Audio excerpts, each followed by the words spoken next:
অহংকারী পতনের কারণ এই প্রবাদ সম্পর্কে আমরা কম বেশি সকলেই ওয়াকিবহাল। জীবনের নানা ওঠাপড়া এই প্রবাদের উদাহরণ দেওয়া হয় নানা সময়। সম্প্রতি 2024-এর লোকসভা ভোটে বিজেপির খারাপ ফলের জন্য গেরুয়া শিবিরকে নিশানা করলেন আরএসএস নেতা ইন্দ্রেশ কুমার। একটি সভায় বক্তব্য রাখতে গিয়ে ইন্দ্রেশ কুমার বলেন যে দল রামভক্তির সেবায় নিয়োজিত ছিল সেই দল হঠাৎই অহংকারী হয়ে উঠল, যার ফলও মিলেছে হাতে নাতে। একক ক্ষমতায় মাত্র 241টি আসনেই থেমে যেতে হয়েছে তাদের। বৃহস্পতিবার 13 জুন জয়পুরের কনোটায় একটি সভায় এই মন্তব্য করেন আরএসএস নেতা ইন্দ্রেশ কুমার। শুধু বিজেপিকেই নয়, বিরোধী ইন্ডিয়া শিবিরকেও নিশানা করেছেন এই প্রবীণ আরএসএস নেতা। তিনি অরাম ভক্ত বলেও বিরোধী ইন্ডিয়া ব্লকের নেতাদের তোপ দাগেন। ইন্ডিয়া ব্লকের নাম উল্লেখ না করে এদিন ইন্দ্রেশ কুমার বলেন, যারা রামের প্রতি ভক্তি নেই তারা ভোটে 234টি ভোটেই থেমে গিয়েছে। ভগবানের বিচার সত্যি। এবার শোনাবো কি বলছেন এই আরএসএস নেতা অর্থাৎ ইন্দ্রেশ কুমার। শুনুন। 2024 में भी राम राज्य का विधान देखिए, लोकतंत्र के पर्व में कैसा है। जिन्होंने राम की भक्ति की पर धीरे धीरे अहंकार आ गया, उस पार्टी को सबसे बड़ी पार्टी घोषित कर दिया और उसका और जो पूरा उसको मत मिलना चाहिए, जो शक्ति मिलनी चाहिए, वो भगवान ने अहंकार के कारण हुआ। जिन्होंने राम का विरोध किया उनमें से किसी को भी शक्ति नहीं थी, सब मिलकर भी नंबर 1 नहीं बने, नंबर 2 पर खड़े कर। इसलिए प्रभु का न्याय बड़ा विचित्र नहीं है, बड़ा सत्य है, बड़ा आनंददायक है। इसलिए जिस पार्टी ने भक्ति की, अहंकार आया, उसको 241 पर रोक दिया, पर सबसे बड़ी बना दी। जिनके अंदर राम की अनास्था थी, अश्रद्धा थी, और उनको सबको मिलकर 234 पर रोक दिया। कहा तुम्हारी अनास्था का यही दंड तुम्हें है कि तुम सफल नहीं हो सकते। इसलिए जो राम की भक्ति करे तो निरहंकार करे, और जो राम का विरोध करे उसका अकल्याण अपने आप है, प्रभु नहीं बिगाड़। প্রসঙ্গত বলি, আরএসএস নেতা ইন্দ্রেশ কুমারের এই মন্তব্যের আগেই অবশ্য আরএসএস প্রধান মোহন ভাগবতও কিন্তু আরও সহনশীল এবং অহিংসার বার্তাই দিয়েছিলেন। মোহন ভাগবত বলেছিলেন, একজন সত্যিকারের সেবক কিন্তু মর্যাদা দেয়, কাজ করার সময় সমস্ত নীতি মেনেই কাজ করে। একজন সত্যিকারের সেবক কোনোদিন এই ঔদ্ধত্য দেখায় না যে এটা আমি করেছি বলে। কি বলেছিলেন মোহন ভাগবত, শোনাই। काम करे लेकिन मैंने किया ये अहंकार न पाले तो हम इस देश की सच्ची सेवा कर रहे ऐसा होगा। और अपने देश को हम सब लोगों के सच्ची सेवा की आज आवश्यकता है और विश्व को भी आवश्यकता है। भारत का वो जीवन ध्येय है, पूरे विश्व की सेवा। वो करने लायक भारत को खड़ा करना है तो समाज को इस प्रकार बनना पड़ेगा। समाज ऐसे बनेगा तो व्यवस्थाएं और व्यवस्था चलाने वाले लोग अपने आप उसके पीछे पीछे चलकर ऐसा बनेंगे। উল্লেখ্য, 2024-এর লোকসভা ভোটে যথেষ্ট খারাপ ফল হয়েছে বিজেপির। 240 আসনে থেমে যেতে হয়েছে 400 পারের স্বপ্ন দেখা নরেন্দ্র মোদী থেকে শুরু করে গেরুয়া শিবিরের শীর্ষ নেতৃত্বের। একক সংখ্যাগরিষ্ঠতা মেলেইনি। কোনো রকম শরিক এনডিএর সাহায্যে তৃতীয়বারের জন্য দেশের প্রধানমন্ত্রী হয়েছেন নরেন্দ্র মোদী। 2014 পর এই প্রথম এত খারাপ হয়েছে বিজেপির।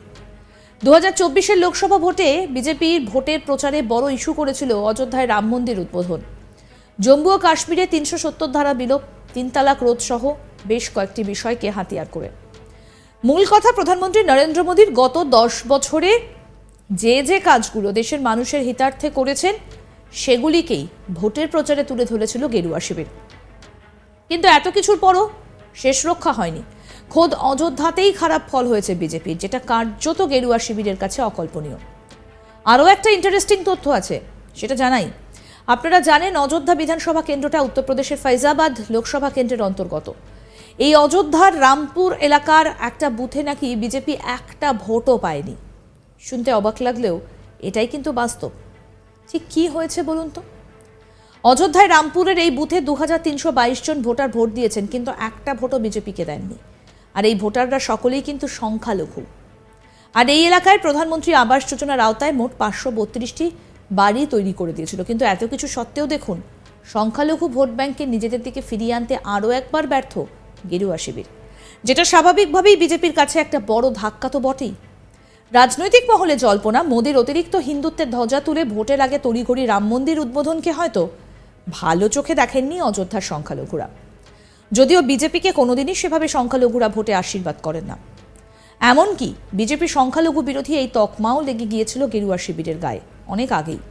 যদিও এবারের ভোটেও বারে বারে প্রধানমন্ত্রী নরেন্দ্র মোদী থেকে শুরু করে যোগী আদিত্যনাথ, রাজনাথ সিং থেকে শুরু করে কেন্দ্রীয় নেতৃত্ব এবং রাজ্যের নেতা শুভেন্দু অধিকারী, মিঠুন চক্রবর্তীরা বারবার জনসভায় গিয়ে প্রচারে বলেছেন বিজেপি মোটেই মুসলিম বিরোধী নয়, বরং বিজেপির বিরুদ্ধে এই উগ্র হিন্দুত্বের তকমা দিয়ে মুসলিম বিরোধী প্রচার করছে বিরোধীরা। কিন্তু বাস্তব হলো প্রধানমন্ত্রী মোদীর কাছে হিন্দু, মুসলিম, শিখ, খ্রিস্টান সহ সব ধর্মের মানুষই সমান। সকলের একটাই পরিচয়, সকলেই ভারতবাসী। এমনকি মোদী সরকার সমস্ত কেন্দ্রীয় প্রকল্পগুলির সুবিধে কিন্তু হিন্দু, মুসলিম সকলেই পেয়েছেন। উদাহরণ হিসেবে করোনা মহামারীর সময় ভ্যাকসিন দেবার কথা উল্লেখ করেন বিজেপি নেতারা। তারা বলেন করোনা ভ্যাকসিন দেওয়ার সময় কিন্তু হিন্দু মুসলিম ভেদাভেদ করা হয়নি, সকলে এক লাইনে একসঙ্গে দাঁড়িয়ে ভ্যাকসিন নিয়েছেন। কিন্তু একটাই বিষয় যেটা বিজেপি নেতৃত্বকে ভাবাচ্ছে সেটা হলো খোদ অযোধ্যায় বিষয়টা ঘটেছে। কারণ অযোধ্যাকে রাম মন্দিরের উদ্বোধনের জন্য কার্যত ভোটে মাছের চোখ করেছিল বিজেপি। সেখানে এই ভোট কমে যাওয়াকে মোটেও হালকাভাবে নিচ্ছে না গেরুয়া শিবির। এর ওপর আবার বিরোধীরা অযোধ্যায় বিজেপির ফল খারাপ হওয়ায় হাতে অস্ত্র পেয়ে গিয়েছেন। তাদের মতে যতই ভোটের আগে তড়িঘড়ি অযোধ্যায় রাম মন্দিরের উদ্বোধন করে চমক দিতে চেষ্টা করুক গেরুয়া শিবির, বিজেপি অযোধ্যায় ভোটাররা কিন্তু মোটেই ভালোভাবে নেয়নি।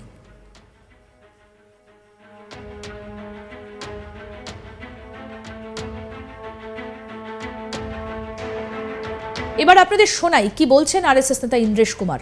শুনুন আরেকবার। 2024 में भी राम राज्य का विधान देखिए लोकतंत्र के पर्व में कैसा है। जिन्होंने राम की धरती की पर धीरे धीरे अहंकार आ गया, उस पार्टी को सबसे बड़ी पार्टी घोषित कर दिया। और उसका और जो पूरा उसको मत मिलना चाहिए, जो शक्ति मिलनी चाहिए, वो भगवान ने अहंकार के कारण दिया। जिन्होंने राम का विरोध किया उनमें से किसी को भी शक्ति नहीं थी, सब मिलकर भी नंबर 1 नहीं बने, नंबर 2 पर खड़े कर। इसलिए प्रभु का न्याय बड़ा विचित्र नहीं है, बड़ा सत्य है, बड़ा आनंददायक है। इसलिए जिस पार्टी ने भक्ति की, अहंकार आया, उसको 241 पर रोक दिया, पर सबसे बड़ी बना दी। जिनके अंदर राम की अनास्था थी, अश्रद्धा थी, और उनको सबको मिलकर 234 पर रोक दिया। कहा तुम्हारी अनास्था का यही दंड तुम्हें। আরও আপডেট পেতে দেখতে থাকুন আজ তাক বাংলার ইউটিউব চ্যানেল, সাবস্ক্রাইব করুন।